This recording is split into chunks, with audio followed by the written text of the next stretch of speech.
What is going on, everybody? Welcome back and welcome all new. And today we've got something special for you. We will be going over the most sought after bourbon in the last year's release. Kaboom.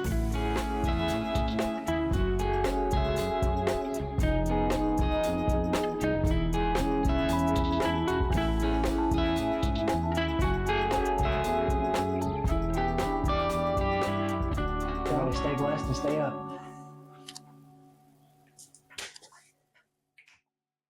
Okay.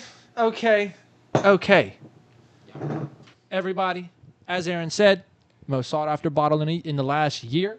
Yeah, Right? last year. And it's going to be the Old Fitzgerald 7-year. I don't think I have ever touched a single Fitzgerald, so I'm excited. We're ready to get some pouring up. Yeah, let's do it. Let's do it. Ring that bell, son.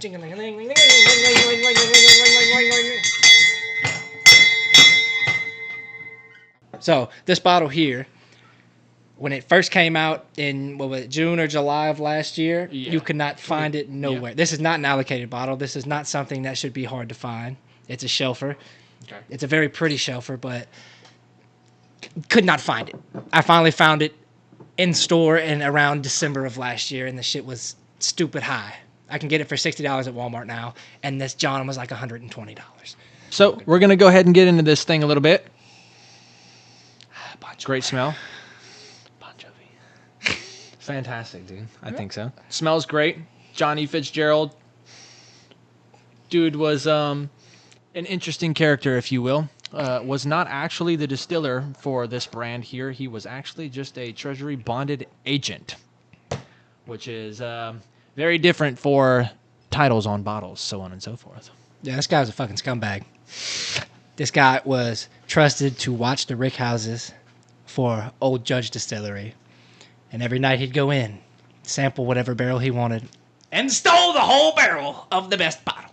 Of the barrel of the bottle. But the reason it was named after Mr. Fitzgerald here is because the master distiller at Old Judge at the time was honored that he loved his product so much that he would steal it. Henceforth, here is the Old Fitzgerald. Love stories are just wonderful, dude, I think. And I think he got a really nice looking bottle for the piece of shit. Never mind. Yeah. There you go. That's good. What a guy. Yeah, what a guy. Just stealing from people.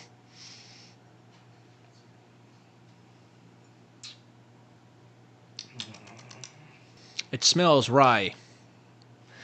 It smells like a rye. It feels like a rye. It smells like roses and flower petals. I'm getting a lot of floral. Jesus. Honestly. Oh, yeah, absolutely. Very Febreze-like. So kind of sweet. A little bit. The sip was kind of sweet too. Let's get into that. Let's get into that. Let's get into Hitting on some caramel, a little bit of vanilla, all the normal shiz. What you got? You got anything different? Anything that sticks out to you? Something different than? Getting kind of like a chocolatey-ish. Okay. Yeah. Back end chocolate, front end. Not chocolate. No, I'm really getting more of like a creamy vanilla up front. So way back, this brand actually was bought out by Julian, quote unquote, Pappy Van Winkle, and ended up being distilled. So he bought it from Old Judge. Correct. And then it eventually ended up as a Witzel or a Stitzelweller. I believe that's kind of the... It wasn't owned. It was produced at Stitzel. That's it. Okay, great. Gotcha. So bought by Pappy Van Winkle and then Distilled at produced Stitzelweller. Yeah. Fantastic. So I think that's pretty cool. I love a good Pappy Van Winkle. I love a good Weller. Love whip. Oh yeah. Any good Weller, dude. We still need to do the rest. the Cohiba cigar pairing for everybody. That's going to be a fun one. Yeah. But I mean, so far. And then it was later bought out by Heaven Hill, which is where it currently resides since 1999. Yep. And the only thing that gets to me is they changed the mash bill. Now it's with the Heaven Hills base mash bill instead of what it used to be or could have been, and nobody knows what it could have been, unless you were born back then. In those days and times and stuff like that. My diagnostic here is showing me that this is a wonderful 7-year, and what I love about it the most is how much it cost. Now that it's not freshly released and jumping off the shelves left and right, I can find it at Walmart, $60. Great bang for your buck on this one. It's very tasty, very sweet, very wheat, very bourbon. Yeah. The bottle was designed after a 1950s decanter. Came out with a green label, and then the shelf stoppers in the modern bourbon market, considered one of the most beautiful bottles out there. So that's pretty cool. And Fitzgerald, they do a green label in one part of the season of the year, and then they do a black label. That's for the older releases. That's not for for the 7 year. Okay, cool. But yes, Very you nice. are right. Very nice. Just not this one. Not for the 7 year. Gotcha. So that makes me want to ask you: have you had more Fitzgerald than just Old 7? I had a 13 year. Oh, nice. Mm-hmm. Okay. It was I think I call it VVS. I think I do know what you're talking about. I actually tried it at the tavern here in Baton Rouge. Oh, nice. Okay, cool. They had everything. Nice. Shout out Tavern. Shout out Tavern. Is that what it's called? The Tavern, I think it's called. The Tavern or the Cove? I think both. I think we have both. I think it was the Tavern. I think it was the Tavern turned into the Cove, or vice versa, one of the two. Anywho. Yeah. Anyway, back to the bottle. Great bottle. Yep. Oh my gosh! I mean, it's so funny to me. This smells like rye, and then when you sip it, it's like nowhere near as burning. Yeah. It's not very spicy. No, the nose is way spicier than the actual sipping of it. Bottled and Bond Act, 1897. So this was to carry a bottled and bond designation, the whiskey must be the product of one distillation season by one distiller at one distillery. It must be aged in federally bonded warehouse for at least 4 years and to exactly 100 proof. Yep. Bottled and Bond Act, 1897. 100 proof. 100 proof. Buck. Camera 1. 100 proof. Camera 2. Why are you following me, bitch? Camera 2, technical difficulties. Camera 3, 100 proof. And camera 4. Bottle. Bond. So, why is this bottle so sought after? Or why was it? I'll say it. Because it's not freshly dropped. It was very popular and very hard to find. Well, it's got the Heaven Hills Whisper of Wheat Mash Bill. Yep. Okay. It's got everything that the higher aged Old Fitz has. This is a sweet spot of 7 years. So it's where everybody seems to come together instead of I like 18 years more than I like a 4 year. Yeah. So, it's right there in the middle of everything. Big old common ground bottle is kind of what I'm hearing. Like a common ground bottle. Yeah. It's where everybody can enjoy this bottle. Cool. But also because they do have more expensive bottles, this one puts 7 years of age into a $60 bottle that everybody can afford instead of just having to try to find it first of all and then spending hundreds of maybe thousands of dollars like a 13 year or an 18 year. Yeah, absolutely. And so if you're kind of shopping around and you can't find it, but you want to get something a little closer to it, obviously there's some Heaven Hill product. Heaven Hill distills it. You can go like the Heaven Hill 7 year, probably fairly close, same wheated mash bill. Yeah. The Larceny, it's also got the same wheated mash bill from the same distiller.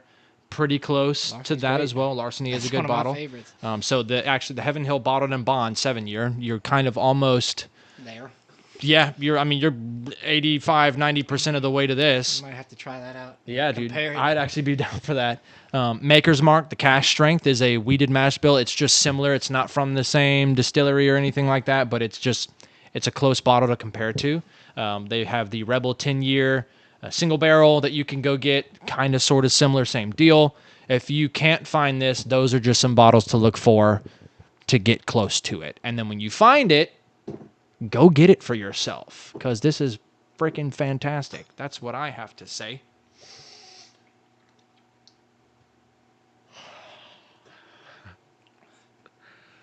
What's up?